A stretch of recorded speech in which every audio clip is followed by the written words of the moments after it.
জিয়ান নয়নাকে আরো গভীরভাবে জড়িয়ে ধরল। ভালোবাসি তোমাকে। আমার এই ছোট্ট জীবনটা তোমার নামে উৎসর্গ করে দিয়েছি। ভালোবাসার কাছে মানুষ বড্ড অসহায়। নয়না জিয়ানের কাঁধে চুমু দিয়ে বলে, ভালোবাসার কাছে তুমি অসহায় হও সেটা আমি চাই না। আমি চাই আমার ভালোবাসা তোমার শক্তি হোক। মানুষ মাত্রই ভুল করে। কখনো ভুল ত্রুটি হলে আমরা নিজেরা সমাধান করে নেব। আমরা প্রেমিক প্রেমিকা নই যে কথায় কথায় ঝামেলা করে ব্রেকআপ করে ফেলবো। আমি তোমার অর্ধাঙ্গিনী, তোমার জীবন সঙ্গিনী। সব চড়াই উতরাই পার করে সুখে দুঃখে একসঙ্গে থাকবো। জিয়ান নয়নার দুই গালে হাত রেখে বলল, তোমার মতো করে কে ভালোবাসবে আমায়? এভাবে কে গুছিয়ে নিতে পারতো বলো? তুমি শুধু আমার। এই জন্মে আমি শুধু তোমারই। আলতো করে ঠোঁটে চুমু খেয়ে বলল, কাল রাতে আমাদের টিকিট বুক করেছি। তৈরি তো মিসেস চৌধুরী হানিমুনের জন্য? নয়না জিয়ানের কানের কাছে মুখ নিয়ে বলল, পুরানো বউ নিয়ে হানিমুনে যাচ্ছ, আবার ভয় দেখাচ্ছ? এখন কি ভয় পাই নাকি ওইসব? জিয়ান নয়নার থুতনিতে হাত দিয়ে বলল, কোন সব? নয়না চোখটা বন্ধ করে বলল, ভালো হয়ে যাও ময়নার বাপ। জিয়ান নয়নাকে কোলে তুলে নিয়ে বলল, তুমি আমার কাছে চিরসবুজ, কখনো পুরানো হবে না। প্রতিদিন নতুন ভাবে নতুন করে তোমার প্রেমে উন্মাদ হব। জাহিন অন্তরের রুমে বসে আছে। অন্তর অর্ধমৃত অবস্থায় বেডে পড়ে আছে। হাসপাতালের এই চার দেওয়ালে যেন আটকে গেছে অন্তরের জীবন। পৃথিবীতে সে বেঁচে আছে নাকি মরে গেছে সেই অনুভূতিও তার নেই। নিষ্প্রাণ হয়ে পড়ে আছে তার যেন জীবন্ত লাশ। জাহিন চেয়ার টেনে বসলো, অন্তরের দিকে তাকিয়ে বলল, যখন আমরা সিক্রেট গোয়েন্দা সংস্থায় যুক্ত হই তখন অনেক শর্ত, অনেক নিয়ম কানুন মেনে ঢুকতে হয়। তার মধ্যে সব থেকে বড় শর্ত, আমরা নিজেদের এই পরিচয় কাউকে বলবো না, এমনকি নিজের পরিবারকেও না। আমি জানি আমি তোর অপরাধী, কিন্তু দোষটা আমার নয়। যখন আমরা এই ফোর্সে কাজ শুরু করি, একদিন হঠাৎ মাননীয় প্রধানমন্ত্রীর পক্ষ থেকে আমার ডাক আসে। তিনি আমাকে তার নিয়মে চলার হুকুম দেন। সেই দিন আমার শরীরে রাগ জেদ সব ছিল, কিন্তু পথ ছিল না। প্রধানমন্ত্রীর বিপক্ষে যাওয়া মানেই মৃত্যু। হয়তো অনেকের মতো আমাদেরও লাশ ফেলে দেওয়া হতো পতেঙ্গা সমুদ্র সৈকতে। কত তথ্য ওলটপালট করেছি, কত নির্দোষ শাস্তি পেয়েছে, অথচ ক্ষমতার মসনদে বসে থাকা সরকার পক্ষের বড় বড় নেতারা পায়ের ওপরে পা তুলে অন্যায় করে গেছে।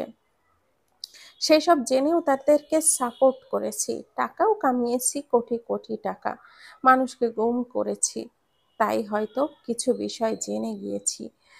আর বিশ্বাস কর, তোর বোনের সঙ্গে হওয়া অন্যায়ে আমার হাত ছিল না।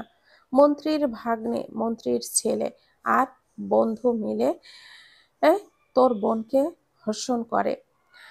আমি যখন স্পটে পৌঁছাই তখন ঋতুর অবস্থা শোচনীয়। আমি দ্রুত ওকে হাসপাতালে নিয়ে যাই। আমার বেড়াল ম্যারিনো স্পটে মারা যায়। আমি তোর বোনকে বাঁচাতে পারিনি। মিস মান্নাতের বাবা মা মন্ত্রীর বিরুদ্ধে আওয়াজ তুলেছিল। দুজনকে করে খুন করা হয়েছে। তোর বোনের মতো মান্নাতেরও একই অবস্থা হতে পারত। আমি মান্নাতকে দেশের বাহিরে পাঠিয়ে দিয়েছি, মানছি আমি পৃথিবীর সবচেয়ে জঘন্য মানুষ, কিন্তু ক্ষমতায় টিকে থাকতে হলে এইসব করতে হয়। এই যে অল্প কয়েক দিনই আমি বড় বিপদ পদ পেয়েছি। এটা তো এমনি এমনি নয়।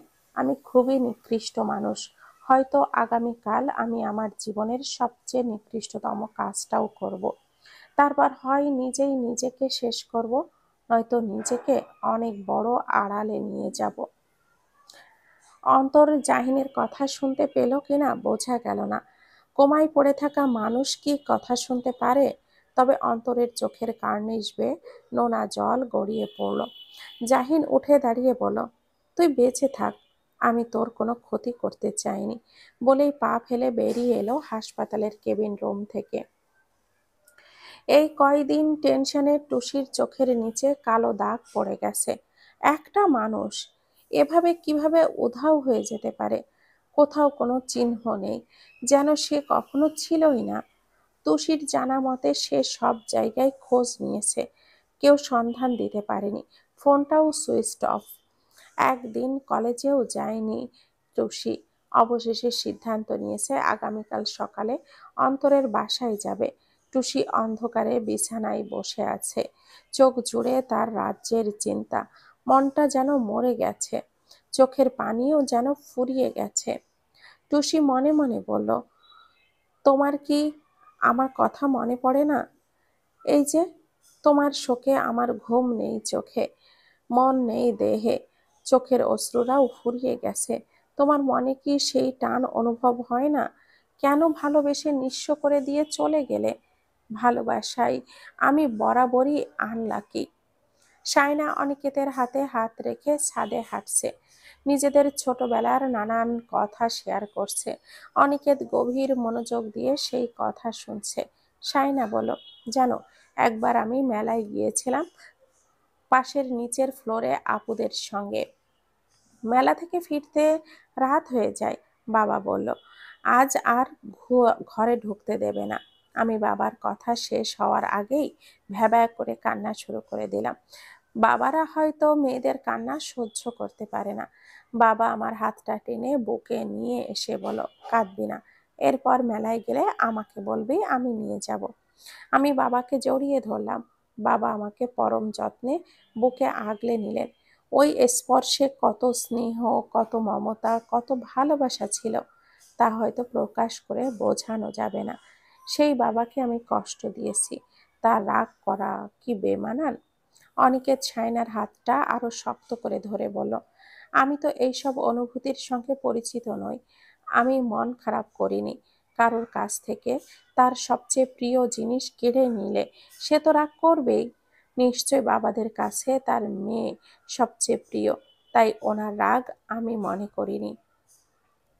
বাবা তোমার সঙ্গে রুড বিহেভিয়ার করেছে, তার জন্য সরি। অনিকেত সায়নাকে জড়িয়ে ধরে বলল, সরি কেন বলছো? আমি জানতাম না বাবাদের শাসন কেমন হয়, আজ দেখে নিলাম। এটাও কম কিসে? তবে একটা কথা, তুমি আমাকে কখনো ছেড়ে যেও না। আমার পৃথিবীতে আপন বলতে তুমি ছাড়া আর কেউ নেই। সায়না উত্তর দেওয়ার আগেই অন্য ছাদ থেকে একজন বলল, রুম থাকতে ছাদে রোম্যান্স কেন? অনিকেত সায়নার হাতটা ধরে সিঁড়ির দিকে টেনে নিয়ে এলো। সায়না হেসে বলল, ভীতু কোথাকার! বলল আর চলে এলে। তোমার উচিত ছিল আমার কোমর ধরে নিজের দিকে টেনে নিয়ে ঠোঁটে ঠোঁট ডুবিয়ে দেওয়া। ছি! আমার বউকে আমি একা একা নির্জন রুমে আদর করব? মানুষ দেখাবো কেন? বউ আমার, আদর আমার, তবে যত্ন করব সবাইকে দেখিয়ে, যাতে সবাই বোঝে বদ্ধ রুমে ভালোবাসলেই হয় না, যত্ন করে আগলেও রাখতে হয় প্রিয়তমা অর্ধাঙ্গিনীকে। সব হারানোর পর মানুষের আর কিছুই পাওয়ার থাকে না। নিঃস্ব মানুষকে বারবার নিঃস্ব করা যায় না। জাহিন মাথা উঁচু করে মান্নাতের দিকে তাকিয়ে বলে, আপনার কথা ঠিক, তবে আপনি হয়তো জানেন না, মানুষ পুরোপুরি নিঃস্ব হয় না। নিঃস্ব হতে হতেও তার কাছে থেকে যায় জীবন। সে জানে না কবে এই জীবন থেকে সে মুক্তি পাবে। ওটাকে থাকা বলে না, ওটাকে বোঝা বলে। মিস মান্নাত, এত কথা বলার কিছুই নেই। সেই দিন তো সব আপনাকে বলেই এসেছিলাম। তাহলে আপনি কেন দেশে আসলেন? যদি নিজের জীবন প্রিয় হয়ে থাকে তাহলে আজকেই চলে যাবেন। যাওয়ার ব্যবস্থা আমি করে দেব। আপনি জঘন্য একজন মানুষ। কিভাবে পারলেন আমার বাবা মায়ের খুনিকে টাকার বিনিময়ে ছেড়ে দিতে? জাহিন মান্নাতের দিকে এক গ্লাস পানি এগিয়ে দিয়ে বলে, পানিটা খেয়ে মাথাটা ঠান্ডা করুন। টাকা না খেলেও তারা কোনো শাস্তি পেত না। হ্যাঁ, আমাদের তথ্য অনুযায়ী তারা গ্রেপ্তার হতো, কয়েকদিন কেস চলতো, এরপর তারা আবার বেরিয়ে যেত। এরপর তারা আরো বেপরোয়া হয়ে উঠত। তাই বলে এই দেশে খুনিরা এভাবেই ঘুরে বেড়াবে? এ দেশে এমনই হয়। অপরাধী যত শক্তিশালী, তাদের বিচার ততই দুধ ভাত। আপনাকে আমি বাঁচিয়ে রেখেছি, আপনার ওপর ওদের ক্ষোভ। আপনি বেঁচে আছেন জানতে পারলে আপনাকে ছাড়বে না। রাজনীতির চালে মানুষের জীবন কিছুই না। এই মহড়ায় যারা পড়ে তারা বাঁচতে পারে না। আমার বাবার দোষটা কি ছিল? সবচেয়ে বড় দোষ, সে অন্যায়ের বিরুদ্ধে কথা বলেছে। সরকারি চাকরি করতে হলে সরকারের হুকুম মানতে হয়, হোক সেটা ঠিক বা ভুল। এই যে দেখুন, আমাকে কতজনকে গুম করতে হয়েছে। কিছু তো করার নেই, তাই না? এটাই আমার ডিউটি। কিছু করতে গেলে আমার মতো একজনকে মারা তাদের জন্য কোনো ব্যাপারই না। মান্নাত জাহিনের দিকে তাকিয়ে বলে, অন্যায় প্রশ্রয় দিয়ে আমরা আবার বুক ফুলিয়ে সেসব বলছেন আপনি? আমি সব রেকর্ড করেছি, আজই থানায় জমা দিব। জাহিন নিজের পকেট থেকে রিভলভারটা বের করে মান্নাতের দিকে তাক করে বলে, এক চাপে আপনার অধ্যায় ক্লোজ করে ফেলতে পারি। ভালোই ভালোই আজই চলে যাবেন। বলেই মান্নাতের ফোন থেকে সব ডিলিট করে দিল। আর হ্যাঁ, ফ্লাইটের সময় না হওয়া পর্যন্ত এখানেই থাকবেন। ঠিক সময় আমার লোক আপনাকে এয়ারপোর্টে পৌঁছে দেবে। বলেই সিগারেট ধরে চলে গেল। মান্নাত সেভাবেই বসে আছে। কি হলো এটা? এই মানুষটা তার চিন্তার চেয়েও জঘন্য। অন্তরের ফোনে এতগুলো কল দিলাম, টেক্সট করলাম, সেন্ড হচ্ছে না কেন? একজন সিবিআই অফিসার এতটা জঘন্য হতে পারে? মান্নাত নিজেকে বিশ্বাস করতে পারছে না। দিনের পর দিন একই বিছানায় পাশাপাশি থেকেও একজন মানুষ আরেকজন মানুষের ভালোবাসা অর্জন করতে পারে না। একই ছাদের নিচে থেকেও তাদের মধ্যে থেকে যায় শত মাইলের দূরত্ব। নয়না চা বানাচ্ছিল। মেহেনুরের কথা শুনে পেছন থেকে বলে, সব ডিপেন্ড করে মনের ওপর। মানুষ মন থেকে না চাইলে তো সম্পর্ক সামনে এগোয় না, তাই না? আমি তোমার বড় নাকি তুমি আমার বড়? বয়সে আপনি আমার বড়, সম্পর্কে আমি আপনার বড়। তবে এইসব ছেড়ে আপনি চাইলেও আমাদের অন্য একটা সম্পর্ক তৈরি হতে পারত। যার কাছ থেকে সব কেড়ে নিয়েছো, সে তোমার সাথে সম্পর্ক গড়বে?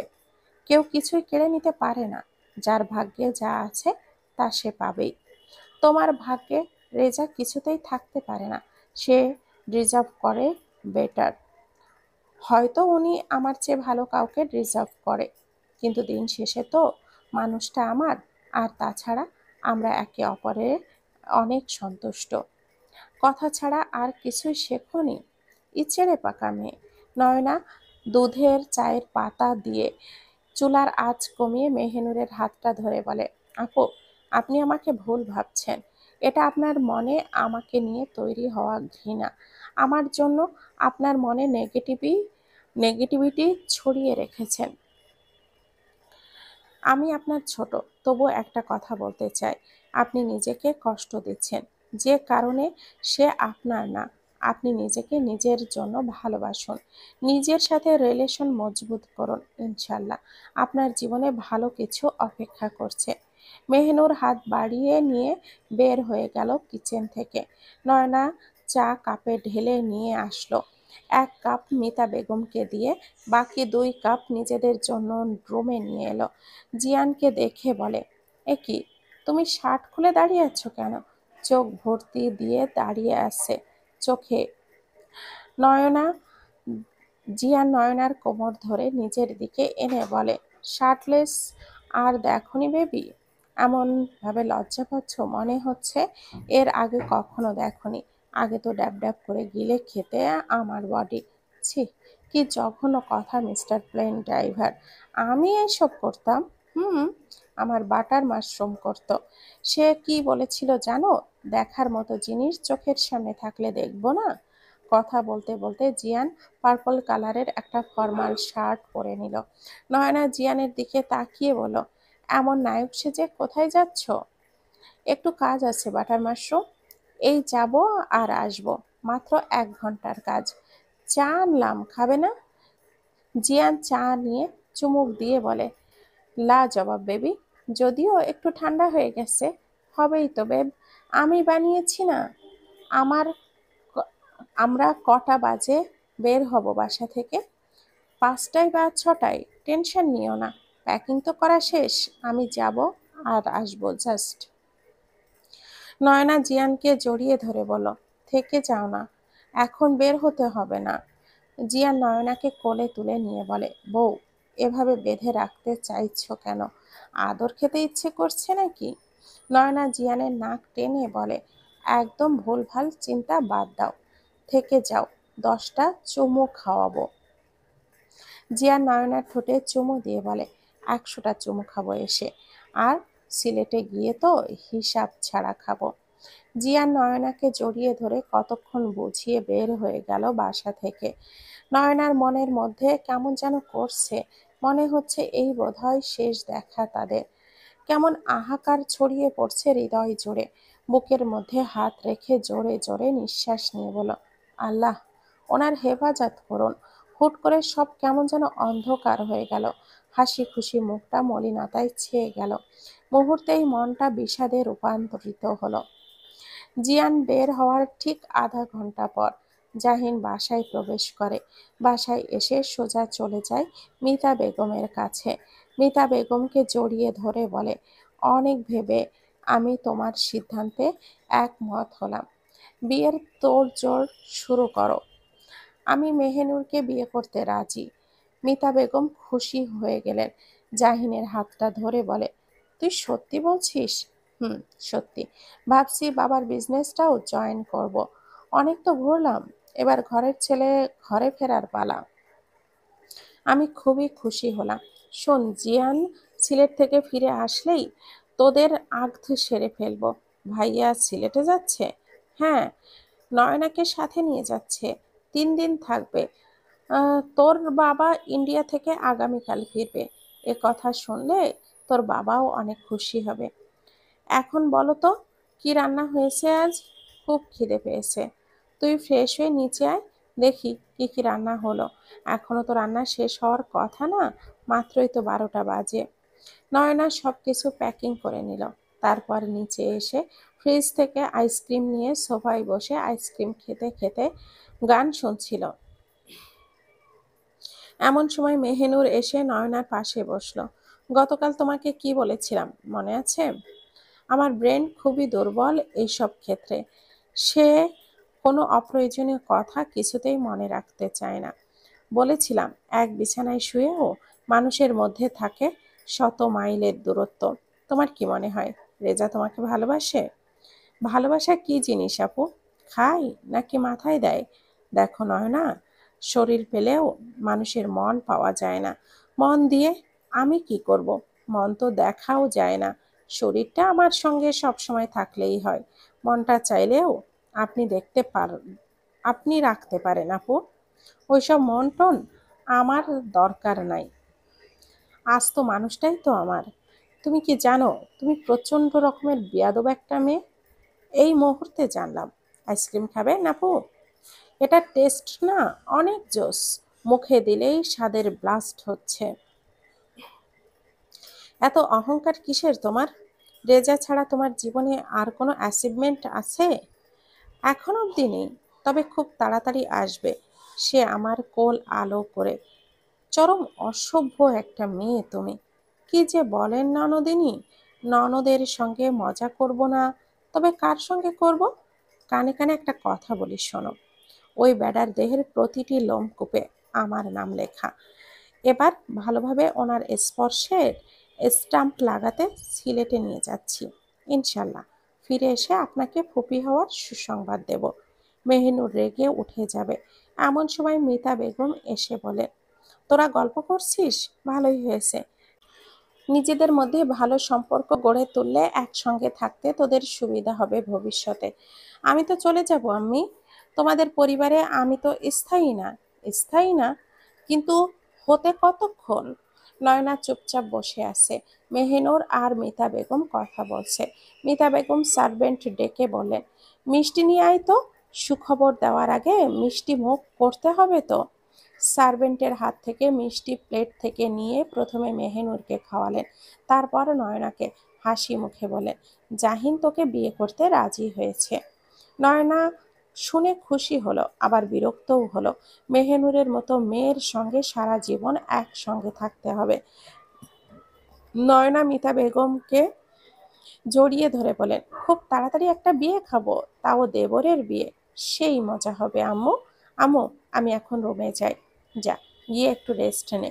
নয়না রুমে আসছিল, পথে জাহিন উচ্চস্বরে বলল, আসসালামু আলাইকুম, কেমন আছেন? চৌধুরী বাড়ির বড় বউ। নয়না থমকে দাঁড়ালো, খানিক চুপ থেকে বলল, ওয়ালাইকুম আসসালাম, আলহামদুলিল্লাহ ভালো আছি। আপনি কেমন আছেন ভাইয়া? আমি সবসময় ভালো থাকি। নয়নার সামনে পা বাড়াতেই জাহিন বলল, শুনুন। নয়নার সামনের দিকে ঘুরে বলল, আপনি আমাকে ভাবি ডাকতে পারেন, অথবা আপুও ডাকতে পারেন ভাইয়া। ভবিষ্যতে দেখা যাবে কি নামে ডাকবো।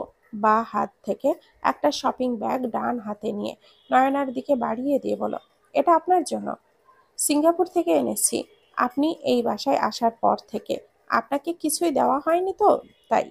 ধন্যবাদ ভাইয়া, তবে এসবের কোনো দরকার ছিল না।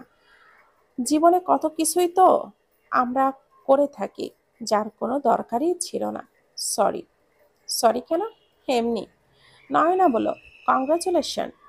ধন্যবাদ। নয়না রুমে এসে বেডের ওপরে বসে বলো, আমি যতটা ভেবেছি ততটা খারাপ না মনে হয়। যাক বাবা, বিয়ে করলেই বাঁচি।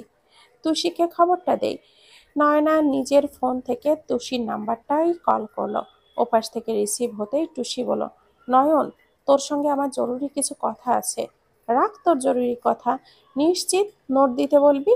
তোর আগে আমার কথা শোন। না, আমার কথাটা বেশি ইম্পর্টেন্ট নয়ন। এত ইম্পর্টেন্ট? নিশ্চিত নতুন প্রেমে পড়েছিস? জানিস জিয়ান ভাইয়ের বিয়ে খুব তাড়াতাড়ি। সত্যি জাহিনের বিয়ে? হ্যাঁ, সত্যি বিয়ে।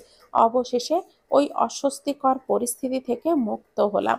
আগে জাহিনকে দেখলেই কেমন যেন লাগতো, মনে হতো আমার দিকে কেমন দৃষ্টিতে তাকিয়ে আছে। কিন্তু জানিস, আজ আমার সঙ্গে সুন্দর ব্যবহারও করলো। যতটা খারাপ ভেবেছিলাম ততটাও খারাপ না। এবার তোর ইম্পর্ট্যান্ট কথা বল। কেমিস্ট্রি নোট লাগবে, দিতে পারবি? টুসি জাহিনের কথাটা বলতে চাইছিল, কিন্তু জাহিন বিয়ে করছে, তাই সেই সব কথা আর তুলল না। জানতাম তুই এমন কিছুই বলবি। আমি আজ চলে যাব, তুই বাসা থেকে এসে নিয়ে যাস। টুসি তাড়াহুড়ো করে বলল, আচ্ছা, পরে কথা হবে। টুসি ফ্লোরে হাঁটু মুড়ে বসে পড়ল। জাহিন বিয়ে করছে, আমার করা ভুলটা না হয় আড়ালেই থাকুক। এক জীবনে মানুষ তো কত ভুল বয়ে বেড়ায়, কত ভুল নিজের মধ্যে দাফন করে ফেলে। আমি না হয় এই ভুলটাকে আজ দাফন করে দিলাম। অতীতের ভুল ভবিষ্যতে কোনো খারাপ প্রভাব না ফেলুক। অন্তর, তুমি কোথায় আছো? এভাবে কেন আমাকে একা একা করে রেখে হারিয়ে গেলে? আমি তোমাকে ভালোবাসি, ফিরে এসো আমার কাছে। সায়না চেয়ারে বসে আছে, অনিকেত খিচুড়ি রান্না করছে। সায়না ডিরেকশন দিচ্ছে। অনিকেত সামনের দিকে ঘুরে বলো, জীবনে রান্না করতে হবে এটা তো কখনো ভাবিনি। বউ তুমি ধন্য, ডাক্তার অনিকেত মাহমুদকে দিয়ে রান্না করানোর জন্য। তো রান্না না করলে ভবিষ্যতে যখন আমি অসুস্থ হয়ে যাব, তখন কি খাবো? আমাদের যখন গোলুমোলু বাবু আসবে, তখন সেবা করবে কে? তাই আপনাকে টুকটাক রান্না ঘরে কাজও শিখতে হবে সঙ্গে। অনিকেত খিচুড়ি দমে দিয়ে সায়নাকে কোলে তুলে নিয়ে এলো রুমে, বেডে বসিয়ে দিয়ে বলল, তুমি এমন ডাকিনি কেন? সায়না অনিকেতের গলা জড়িয়ে ধরে বলল, আপনি এমন আলা ভোলা ক্যাবলা কান্ত তাই। তবে যাই হোক, তুমি কিন্তু রসগোল্লার মতো সুইট। সায়না অনিকেতের গালে চুমু দিয়ে বলল, তুমি তো রসমালাই, পুরাই মাখন। লজ্জা নেই কেন তোমার? কই চুমু খাবো আমি তা না, তুমি চুমু খাচ্ছ, আবার কমপ্লিমেন্টও দিচ্ছ। কি বেহায়া বউ গো তুমি। সায়না অনিকেতের ঠোঁটে চুমু দিয়ে বলল, তোমার মতো লজ্জা পেতে থাকলে এতদিনে বাসরও হতো না। বাচ্চা তো বহু দূরের কথা। আর তাছাড়া তুমি আমার আমার জিনিসকে চুমু খাবো, আদর দেব, কমপ্লিমেন্ট দেব, এতে আবার কিসের লজ্জা গো? অনিকেত খিচুড়ি বলে এক দৌড়ে কিচেনে চলে গেল। সায়না বেডে বসে হাসছে। এই লোকটা এত কিউট কেন? দেখলেই ৫-১০টা চুমু খেতে ইচ্ছে করে। ইস, কি যে ইনোসেন্ট। নীলাঞ্জনা ডাক্তারের চেম্বারে বসে আছে। ডাক্তার বলেন, আপনাকে কতবার বলবো টেনশন কম করবেন, ঠিকমতো খাবার খাবেন। বাচ্চার ওজন একদম কম, আর বেশি সময় নেই হাতে। এই মেডিসিনগুলো ঠিকমতো খাবেন। আর হ্যাঁ, পুষ্টিকর খাবার খাবেন। একদম টেনশন নেবেন না, এতে বাচ্চার সমস্যা হবে। নীলাঞ্জনা চেম্বার থেকে বের হয়ে গাড়িতে এসে বসলো। এত মাস সে একা আসে ডাক্তার দেখাতে, আর দেখাশোনা খোঁজ খবর যতটুকু রাখার জাহানারা বেগম রাখেন, কিন্তু আজ নিজের জন্মদাত্রী মা একবারও তার ভালো মন্দ খোঁজ নেন না। নীলাঞ্জনা জিয়ানকে ধন্যবাদ লিখে টেক্সট পাঠালো। সেই দিনের পর থেকে লাবিব তাকে কোনো ডিস্টার্ব করেনি। জিয়ানের মনে কি এই আমার জন্য কোথাও একটু জায়গা রয়ে গেছে? পরক্ষণেই বলো, না, তা তো সম্ভব না। জিয়ান এমনিতেই হাম্বল পার্সন, সেই হিসাবে হয়তো আমার মতো অসহায়কে সাহায্য করেছে। আমার বোনটা কত ভাগ্যবতী, এমন একজন হাজবেন্ড পেয়েছে। অথচ এই ভাগ্য আমি নিজের হাতে ঠেলে ফেলে দিয়েছিলাম। নিজের পেটের ওপরে হাত রেখে বলো, তুই ছাড়া তোর মায়ের তো আর কেউ নেই, একমাত্র তুই তোর মায়ের থেকে বেঁচে থাকার সম্বল। নয়তো এতদিন তোর মা হয়তো মাটির নিচে থাকতো। আমি বাঁচতে চাই তোর জন্য, তোর কোমল স্পর্শ পেতে অধীর আগ্রহে ব্যাকুল হয়ে আছি। তুই আমার পৃথিবীতে বেঁচে থাকার আলো। মান্নাত অনেক চেষ্টা করেও জাহিনের নজর থেকে পালাতে পারেনি, কোনোভাবেই আর কারোর সঙ্গে যোগাযোগও করতে পারেনি। এখনো পরিচিত ছিল ঋতু, তাকেও পায়নি। ঋতুর ভাই অন্তর ছিল শেষ ভরসা, সেও ফোন ধরেনি। এয়ারপোর্টে এসেছে জাহিন তিনজন গার্ডের সঙ্গে, অনেক আকুতি মিনতি করেও তাদের হাত থেকে মুক্তি পায়নি। নিরুপায় হয়ে উঠে বসলো প্লেনে। হয়তো এই জন্মে আর কোনোদিনও এই দেশে আসা হবে না মান্নাতের। এভাবেই তার বাবা মায়ের খুনিরা মুক্ত বাতাসে ঘুরে বেড়াবে। প্রভাবশালীদের ক্ষমতার কাছে তাদের মতো মানুষ একদমই তুচ্ছ। আল্লাহ তাআলার কাছে বিচার দেওয়া ছাড়া আর কোনো কিছুই যেন করার নেই। চোখ থেকে অশ্রু ঝরে গড়িয়ে ভিজে যাচ্ছে ওড়না। ইচ্ছে করছে এখানে বসে চিৎকার করে কাঁদতে, বলতে আমার বাবা মায়ের মৃত্যুর বিচার চাই। অথচ সে বড্ড অসহায়। তোমার মনে হয় পৃথিবীর সবচেয়ে জঘন্য মা তোমার? জাহানারা বেগমের কথা শুনে নীলাঞ্জনা বলল, এতে কোনো সন্দেহ আছে বড় আম্মু? হুম, আছে। এক টুকরো কাগজে ছোট্ট একটা বার্তা লিখে চলে গেলে একবারও ভেবেছিলে এই মানুষগুলোর কি হবে? যে মা তোমাকে পৃথিবীতে আনলো, আদর স্নেহ ভালোবাসা দিয়ে বড় করলো, তার কথা একবারও মনে হলো না? যে পিতা তোমার সুখের জন্য দিনের পর দিন পরিশ্রম করে উপার্জন করেছে, তার সম্মানের কথা মনে এলো না? তখন আমার মাথায় এইসব আসেনি। আমি নিজের ভুলের জন্য অনুতপ্ত আম্মু। নীলু, আমরা যাদের ভালোবাসি তাদের ওপর আমাদের অনেক বিশ্বাস থাকে, ভরসা থাকে। আজকালের ছেলে মেয়েদের মনে হয় আমার বাবা মা আমার ওপরে চাপিয়ে দেয় তাদের মতামত। এই যে 8 মাস ধরে তুই যে কষ্টটা সহ্য করছিস, সেটা তোর মা সহ্য করেনি। দিনের পর দিন তোর পেছনে পড়েছিল তোকে ভালো রাখতে, তুই যেন একটুও ব্যথা না পাস সেই খেয়াল রাখতে গিয়ে নিজের খেয়াল রাখা ভুলে গেছে। তোর কি পছন্দ কি অপছন্দ সেই সব মনে রাখতে রাখতে নিজের পছন্দ ভুলে গেছে। শোন, তুই পালিয়ে গেছিস কারণ তোর ভালোবাসার মানুষ তোর কাছে ইম্পর্টেন্ট ছিল। আর যে মানুষগুলো তোকে জন্মের আগে থেকে ভালোবাসা দিয়ে এসেছে, তাদের ভালোবাসার কোনো মূল্য নেই। এই যে এতগুলো দিন গেল, একবারও তুই নিজে থেকে তোর মায়ের কাছে গিয়ে ক্ষমা চেয়েছিস? নীলাঞ্জনা চুপ হয়ে গেল। তার চোখ থেকে টুপ টুপ করে নীরব অশ্রু গড়িয়ে পড়তে লাগলো। শোন, বাবা মা চাপিয়ে দেয় না, বাবা মা সবসময় সন্তানের ভালো চায়। আর বিয়েটা তো তোদের ইচ্ছেতেই হচ্ছিল। তোর অন্য আরেকজনের সাথে সম্পর্ক, সেটা বিয়ের অনুষ্ঠান শুরু হওয়ার আগেই বুঝিয়ে বলতি। তবুও তোর সন্তান, তোদের কোনো ভুল নেই। তোরা সন্তান, তোদের কোনো ভুল নেই। সব ভুল তোরা বাবা মায়ের মাথায় চাপিয়ে দিস। তোর মা অভিমানে তোর সাথে কথা বলে না, কিন্তু চুপি চুপি খোঁজ রাখে তুই খেয়েছিস কিনা। নীলাঞ্জনা জাহানারা বেগমকে জড়িয়ে ধরে বলে, আমাকে ক্ষমা করে দাও আম্মু। আমি ভুল করেছি, সেই ভুলের শাস্তি আমি পাচ্ছি। যা, মায়ের কাছে যা, ক্ষমা চা। আর এই সময় ওই মানুষটাকে তোর সবচেয়ে বেশি প্রয়োজন। বেলা তখন ৩টা। জিয়ানের আসার কোনো খবর নেই।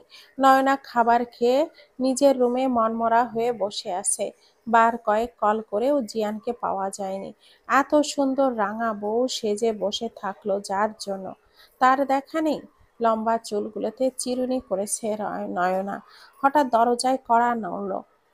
কেউ। নয়না বলল, কে? বৌমনি, আসতে পারি? এই বাড়ির সার্ভেন্ট। আসুন। এই পার্সেলটা আপনাকে বড় সাহেব দিতে বলেন, এখানে রাখুন। সার্ভেন্ট চলে গেল। নয়না উৎসাহ নিয়ে পার্সেলটা খুলল। নীল রঙের শাড়ি, সাথে ছোট্ট একটা চিরকুট। তোমার অপেক্ষায় অপেক্ষমান পথিক আমি। অপেক্ষার শেষে ক্ষণিক ভালোবাসায় আমায় দিও সবটুকু সুখ। নয়না মুচকি হেসে বলে, মিস্টার প্লেন ড্রাইভার, তোমার দুষ্টু মিষ্টি প্রেমের বাঁধনে আমি যে শক্ত হাতে বাঁধা পড়ে যাচ্ছি। যদি এ বাঁধন হঠাৎ ছিঁড়ে পড়ে, তখন নিজেকে আর জোড়া লাগাতে পারবো না। নয়না নিজেকে তৈরি করলো। অতঃপর কল করলো জাহানারা বেগমকে। সকাল থেকে তার মনের মধ্যে কেমন যেন অস্থিরতা বিরাজ করছে। সবকিছু ঠিক থাকার পরেও তার হৃদয়ে তোলপাড়। জাহানারা বেগম ঠিক বুঝে উঠতে পারছে না তার হৃদয়ের এই ঝড় কিসের পূর্বাভাস। মনটাকে শান্ত করতে পারছে না। হঠাৎ ফোনটা বেজে উঠল। জাহানারা বেগমের মুখে ক্ষণিকের জন্য হাসির রেখা ফুটে উঠল। জাহানারা বেগম রিসিভ করে অপলক দৃষ্টিতে নয়নার দিকে তাকিয়ে বলে, বাহ, আমার রাজকন্যাকে একদম রাজরানীর মতো লাগছে। নয়না হেসে বলল, কতদিন তোমাকে জড়িয়ে ধরিনি আম্মু। একবার আসি, তোমাকে আর ছাড়বো না। খুব ইচ্ছে করছে তোমাকে জড়িয়ে ধরতে।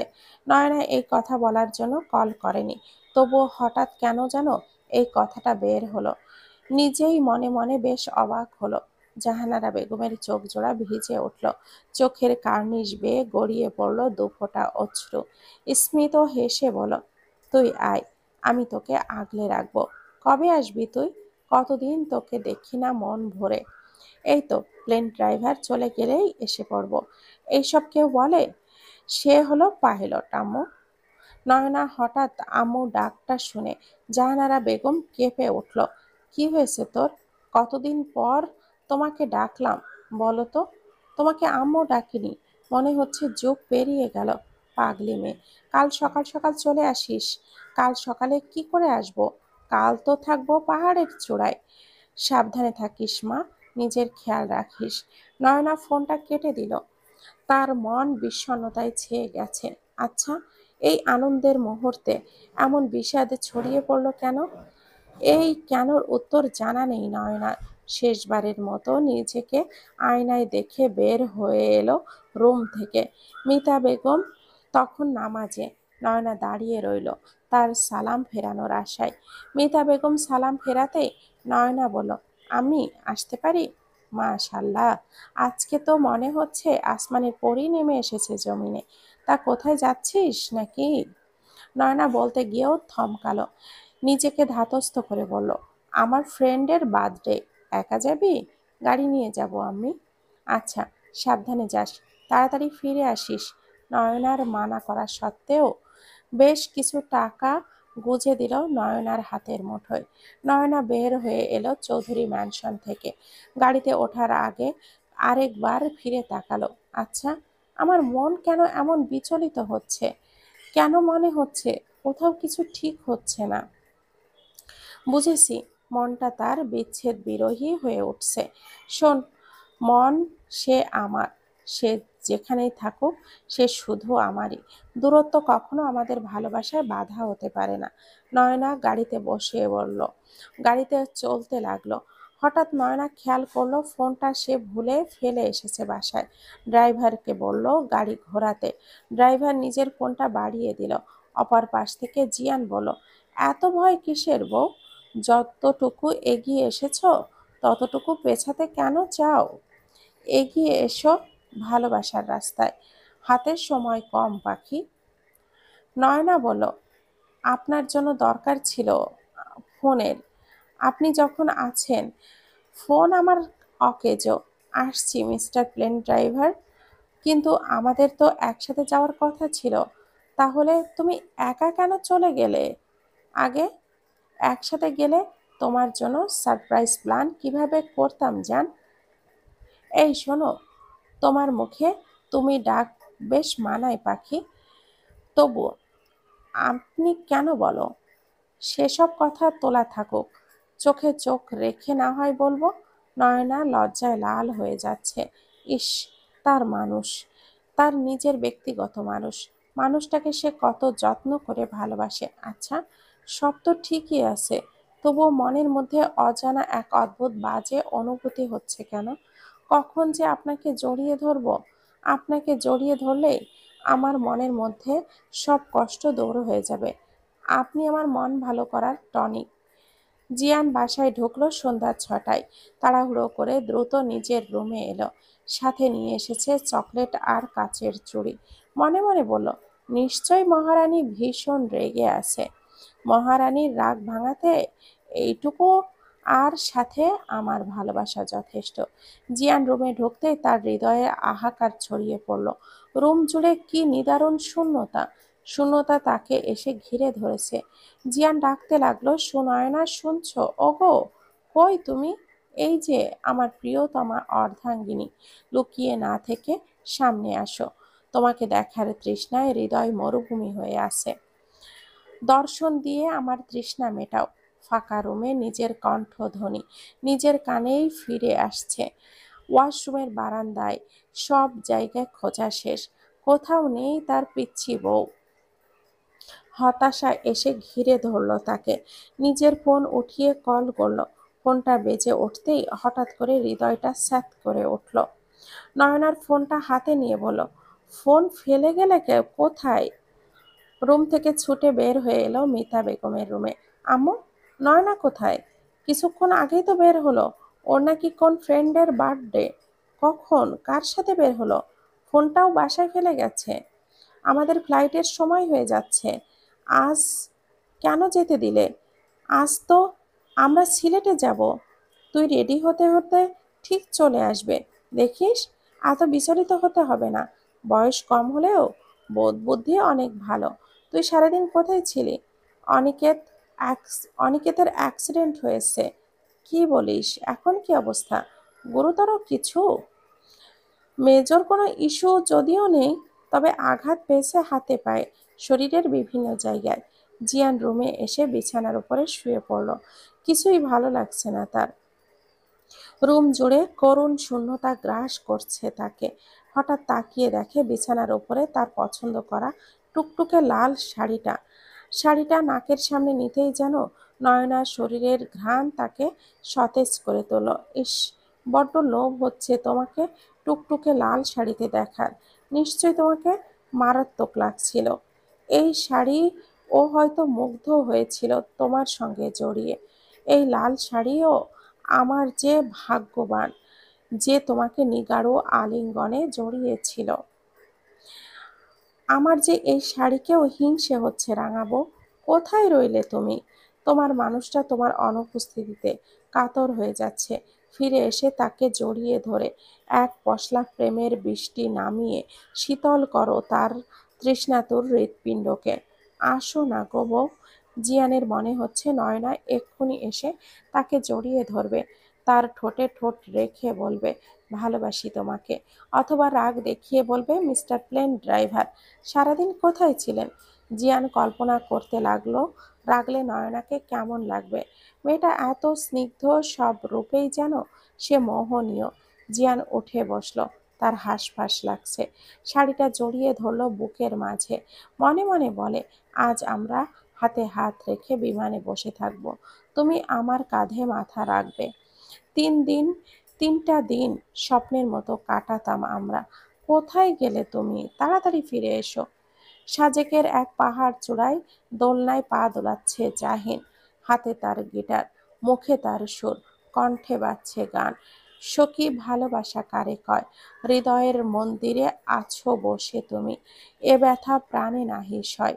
বারবার এই 2 লাইন গেয়ে যাচ্ছে। মনে মনে কি আকাশ কুসুম ভাবছে আর একই গান গাইছে আর মুচকি মুচকি হাসছে। তার মনে কি চলছে কেউ জানে না। সে যেন গান শোনাচ্ছে মুক্ত বাতাস আর দূরের ওই পাহাড় আর আকাশকে। রাত 12টা বেজে গেছে। জিয়ান বিছানা ছেড়ে লাফিয়ে উঠে বসলো। ঘড়ির দিকে তাকিয়ে বুকটা ধক করে উঠল। নয়না এত রাত পর্যন্ত বাইরে থাকার মেয়ে নয়। কোনো বিপদ হলো না তো? নয়নার ফোন থেকে টুসিকে কল করলো। টুসি বলল, কি হয়েছে, এত রাতে কল করেছিস? কোনো সমস্যা? জিয়ান বলল, আমি রেজা বলছি। নয়না তোমার সঙ্গে নেই? আমার সঙ্গে কোথা থেকে আসবে? আজ নাকি আপনারা সিলেটে যাবেন? যাওয়ার কথা ছিল। বাসায় এসে দেখি নয়না নেই। ওর কোনো ফ্রেন্ডের জন্মদিনে গেছে। কি বলছেন এসব? ওর এমন কোনো ফ্রেন্ড নেই আমি ছাড়া। ভাইয়া, আমার মন বলছে নয়না কোনো বিপদে পড়েছে। আপনি প্লিজ ওকে বাঁচান। জিয়ান দ্রুত পায়ে নিচে বেরিয়ে এলো। গাড়ির খোঁজ নিয়ে দেখলো সব গাড়ি বাসায়। দারোয়ানকে জিজ্ঞেস করলো। দারোয়ান বলল, বৌমনি একটা কালো রঙের গাড়িতে উঠে এখান থেকে গেছে। কোন দিকে গেছে গাড়িটা? ওই দিকে। জিয়ান পাগলের মতো ছুটতে লাগলো। সে যেন উন্মাদ হয়ে গেছে। ফাঁকা রাস্তায় পাগলের মতো ছুটে চলেছে। নিজের ফোনটা বের করে কল করলো তালুকদার বাড়িতে। মাহবুব তালুকদার ফোনটা রিসিভ করতেই জিয়ান হড়বড় করে বলল, নয়না কোথায়? নয়নাকে কোথাও পাচ্ছি না কেন? ও কি অভিমান করে আপনাদের বাসায় লুকিয়ে আছে? মাহবুব তালুকদার রেগে গেলেন। কর্কশ কণ্ঠে বলেন, ফাজলামি পাইছো? মাঝরাতে কল করে মাতলামি করছো? আমার মেয়ের কিছু হলে তোমাদের গোষ্ঠী শুদ্ধ সবাইকে 14 শিকের ভাত খাওয়াবো। ফোন কেটে তিনিও বেরিয়ে পড়লেন চৌধুরী ম্যানশনের উদ্দেশ্যে। রাত পেরিয়ে দিনের আলো ফুটে উঠেছে, কিন্তু নয়নার কোনো খোঁজ নেই। এভাবে কেউ হারিয়ে যেতে পারে? জিয়ান গুরুতর অ্যাক্সিডেন্ট করে হাসপাতালে পড়ে আছে। জীবন মৃত্যুর সঙ্গে লড়াই করছে সে। রাতে হঠাৎ দূরপাল্লার বাস থেকে জঘন্যভাবে আঘাত পেয়েছে। নয়না জিয়ানের দেওয়া ঠিকানা মতো পৌঁছালো। তখন প্রায় রাত 10টা বাজে। এত দূরের জার্নির ফলে চেহারায় মলিনতা ছড়িয়ে পড়েছে। চোখের কাজল লেপ্টে গেছে, ঠোঁটের লিপস্টিক মুছে গেছে, পরনের শাড়িটাও খানিকটাই এলোমেলো হয়ে গেছে। নয়না রাগান্বিত স্বরে বলল, তোমার জন্য কত কিলোমিটার পার হয়ে এলাম। এই অন্ধকারে কি তোমার, হ্যাঁ? আমাকে ফ্রেশ হতে হবে, বড্ড তৃষ্ণা পেয়েছে। এক গ্লাস পানি হলে ভালো হতো। আমাকে ছেড়ে একা আসার জন্য রয়েছে কঠিন থেকে কঠিনতম শাস্তি। আবার চিরকুটে লিখেছে আম্মুকে যাতে না বলি। আম্মু আমাকে কি ভাববে? জিয়ান সামনের দিকে ঘুরে বলল, আমি থাকতে পানি কেন জান? এত টেনশন করার কি আছে? আমি আছি, সব সামলে নেব। একদম কাছে আসবে না। জিয়ান নয়নার হাতটা ধরে রেলিংয়ের সামনে নিয়ে এলো। রেলিংয়ের দুই পাশে হাত রেখে বলল, কাছে আসবো না, শুধু তোমাকে এই সুন্দর ভিডিওটা উপভোগ করাবো। সামনে তাকিয়ে দেখো, মনে হচ্ছে না হাত বাড়ালেই চাঁদের নাগাল পাওয়া যাবে? আসলে কি তাই? সত্যি কি চাইলেই চাঁদকে ছোঁয়া যায়? চাঁদ ধরা ছোঁয়ার বাইরে হলেও চাঁদের সৌন্দর্য অনুভব করা যায়, জ্যোৎস্না বিলাস করা যায়। তুমি কি ভুলে গেছো জ্যোৎস্না ভরা রাত আর আমাদের গভীর প্রণয়? জিয়া নয়নার চুল কানের পাশ থেকে সরিয়ে দিয়ে বলল, তুমি মোহনীয়। নারীর মোহ পুরুষকে কঠিন থেকে কঠিনতম ঘৃণ কাজ করায়, জানো তো? নয়না বলল, আপনার স্পর্শ কেমন অদ্ভুত লাগছে। আর হ্যাঁ, মোহ তো ক্ষণক স্থায়ী। আপনি কি জানেন না মিস্টার প্লেন ড্রাইভার, নারীর ভালোবাসা কঠিন থেকে কঠিনতম হৃদয়ের পুরুষকেও বরফ গলা নদী বানিয়ে দেয়। ভালোবাসা দিয়ে জিতে নেওয়া যায় সবকিছু। সব ভালোবাসা তো পূর্ণতা পায় না। প্রকাশের আগেই কত ভালোবাসা আড়ালে হয়ে যায়। সব ভালোবাসা কি সমাজ মেনে নেয়? ভালোবাসা মানে যে তাকে পেলে আপনি পূর্ণ, আর এমন নয় যে মানুষ না থেকেও আপনার হৃদয়ে থেকে যায়, সেটাও ভালোবাসা। আমি আর আপনি দুই মেরুর মানুষ, তবুও কেমন মিলে গেছি একে অপরের সাথে, যেন শত জনমের সম্পর্কে বাঁধা আমরা। ভালোবাসা সব অসম্ভবকে সম্ভব করতে পারে মিস্টার পাইলট মহাশয়। তুমি শুধু সুন্দর নও, তোমার কথাও জাদুকরী। কোনো ছেলে তোমার সঙ্গে 5 মিনিট কথা বলে তোমার প্রেমে পড়তে বাধ্য। আমার আর কারোর প্রেম টেম চাই না এই জন্মে। আমি শুধু তোমাকে চাই, তুমি আমার হয়ে থেকো। আমি ভালোবাসা দিয়ে তোমাকে জড়িয়ে নেব আদরের চাদরে। তুমি কি সত্যি আমাকে ভালোবাসো? আপনি বুঝি সত্যি ভালোবাসেন না? উত্তর দাও। কোনো সন্দেহ আছে? আমার জন্য তুমি কি করতে পারবে? আপনি চাইলে তো নিজের প্রাণটাও দিয়ে দিতে পারবো। আপনি এখনই আমার প্রাণ ভোমরা। জিয়ান নয়নাকে ধাক্কা দিয়ে ফেলে দিল, এক হাত ধরে রাখলো। নয়না চোখটা বন্ধ করে বলল, সত্যি সত্যি মেরে ফেলবেন নাকি? তুমি আমাকে ভালোবাসো না। ভালোবাসা থাকলে বিশ্বাস আর ভরসা থাকতো। নয়না পিটপিট করে চোখ খুলল। মাঝখানে রেলিংটুকু পড়ে গেছে। সে শূন্যে ভাসমান। এই হাতের বাঁধন উন্মুক্ত হলেই তার জীবনের সমাপ্তি। নয়না জিয়ানের চোখের দিকে তাকিয়ে বলল, তোমার আমার ভালোবাসার সমাপ্তি। ধরেই নিচ্ছি আমি তোমাকে হত্যা করব। যে হৃদয়ে আপনি জিম্মি করেছেন তার দেহ যদি নেওয়ার হয় নিয়ে নাও, তবে মনে রেখো পাহাড়ের এই নীরবতা, এই বাতাস, এই প্রকৃতি সাক্ষী থাকবে এক কিশোরীর পবিত্র প্রেমে। এই অস্তিমিত অস্তমিত সূর্যটা সাক্ষী রইল প্রতিদিন তুমি ঠিক তার মতোই ধুকে ধুকে অস্তমিত হবে। সূর্য তো পরের দিন ফিরে আসে পূর্ণ তেজ নিয়ে, তুমি আর কখনো পূর্ণ হবে না। আমার রক্তে যে হাত রঞ্জিত করেছ সে হাত কোনোদিনও পূর্ণ হবে না।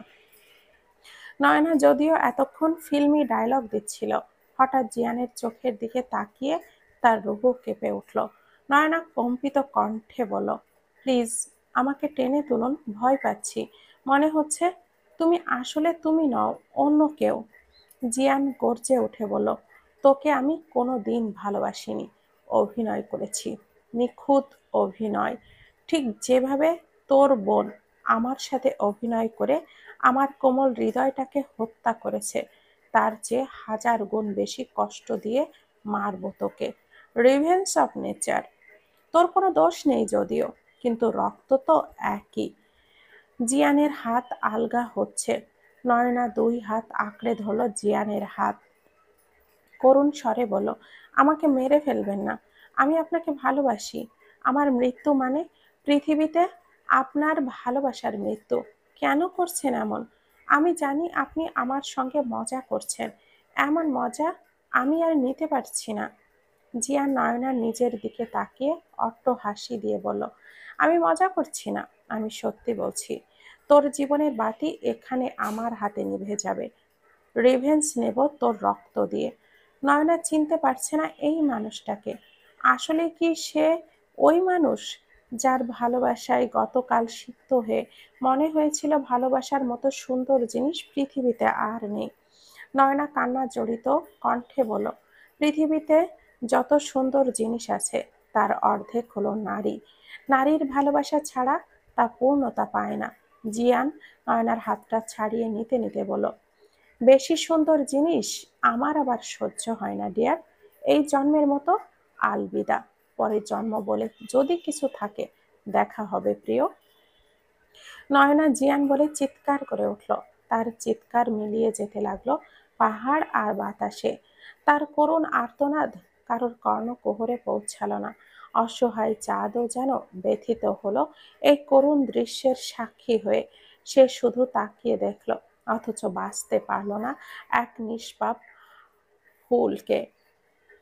কি দোষ ছিল তার? ভালোবাসা কি আসলেই দোষের? জাহিন পাগলের মতো হাসতে লাগলো, পৈশাচিক সে হাসি।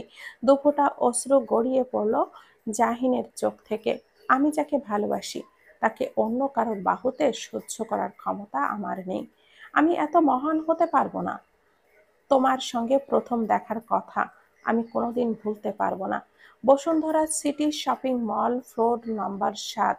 সেই চাহনি, সেই চঞ্চল হরিণীর মতো চোখ, সেই জাদুকরী কণ্ঠ। আমি কোনোদিন ভুলতে পারিনি। কত শতবার তোমার খোঁজ নিয়েছি স্কুল গেটের দারোয়ানের কাছে। আমি শুধু তোমাকে চেয়েছিলাম, শুধুই তোমাকে। ওই রেজা আমার কাছ থেকে তোমাকে কেড়ে নিয়েছে। আমি মহৎ হতে পারলাম না। আমি তোমাকে বলতেও পারলাম না আমি তোমায় কতটা ভালোবাসি। তুমি ছলনাময়ী, ধোঁকা দিয়েছো আমাকে। আমার ভালোবাসা, ভালো থেকো পরপারে। জাহিন নিজের চোখটা মুছে নিল। আগে থেকেই হেলিকপ্টার প্রস্তুত করে রেখেছিল। হেলিকপ্টারে করে চলে এলো ঢাকায়। এসে চুপচাপ নিজের রুমে ঘুমিয়ে রইল। চোখ বন্ধ করে বলল, এবার মরেও শান্তি পাবো। মিতা বেগম জাহিনের রুমে এসে বললেন, এখনো ঘুমাচ্ছিস? তোর ভাইকে খুঁজে পাওয়া যাচ্ছে না, ফোনটাও বন্ধ বলছে। ওই মেয়েটারও ওর বোনের মতো নিশ্চিত কোনো ছেলের সঙ্গে পালিয়ে গেছে, নয়তো আমাকে কেন মিথ্যা বললো? জাহিন কিছু না বোঝার ভান করে বলল, কি বলছো, এসব বুঝিয়ে বলো। মিতা বেগম বললেন। জাহিন অবাক হয়ে বলল, আমাকে আগে বলবে না? এক্ষুনি যাচ্ছি। বাইরে এসে বাইক নিয়ে বেরিয়ে পড়ল জাহিন। আকাশের দিকে তাকিয়ে বলল, যারা অন্যায় করে তাদের কখনো শাস্তি হয় না, শাস্তি তো পায় নিরপরাধ মানুষ। ক্ষমতা আর বুদ্ধি থাকলে 2-4টা খুন করা কোনো ব্যাপার না। আজ থেকে জাহিনের রাজ্য, জাহিন একাই রাজা। জাহিন হয়তো ভুলে গেছে, পাপ তার বাপকেও ছাড়ে না। সবাইকে অনেক অনেক ধন্যবাদ। অর্ধাঙ্গিনী গল্পটা এতদিন ধরে যারা পড়ছেন, জানি অনেকেই আশাহত হবেন। তবে আপনাদের জন্য সুখবর, এটার দ্বিতীয় পরিচ্ছেদ আসবে। এখানে প্রথম পরিচ্ছেদের সমাপ্তি, ঠিক এরপর থেকেই দ্বিতীয় পরিচ্ছেদ শুরু করবে লেখিকা নুসাইবা ইভানা আপু, খুব তাড়াতাড়ি। আর হ্যাঁ, দ্বিতীয় পরিচ্ছেদ বেশি বড় হবে না, ভালোবাসা অবিরাম। প্রিয় পাঠক পাঠিকা, দ্বিতীয় পরিচ্ছেদ শেষ হবে ইনশাআল্লাহ। ভালো থাকবেন, সুস্থ থাকবেন। আল্লাহ হাফেজ। আসসালামু আলাইকুম ওয়া রাহমাতুল্লাহি ওয়া বারাকাতুহু।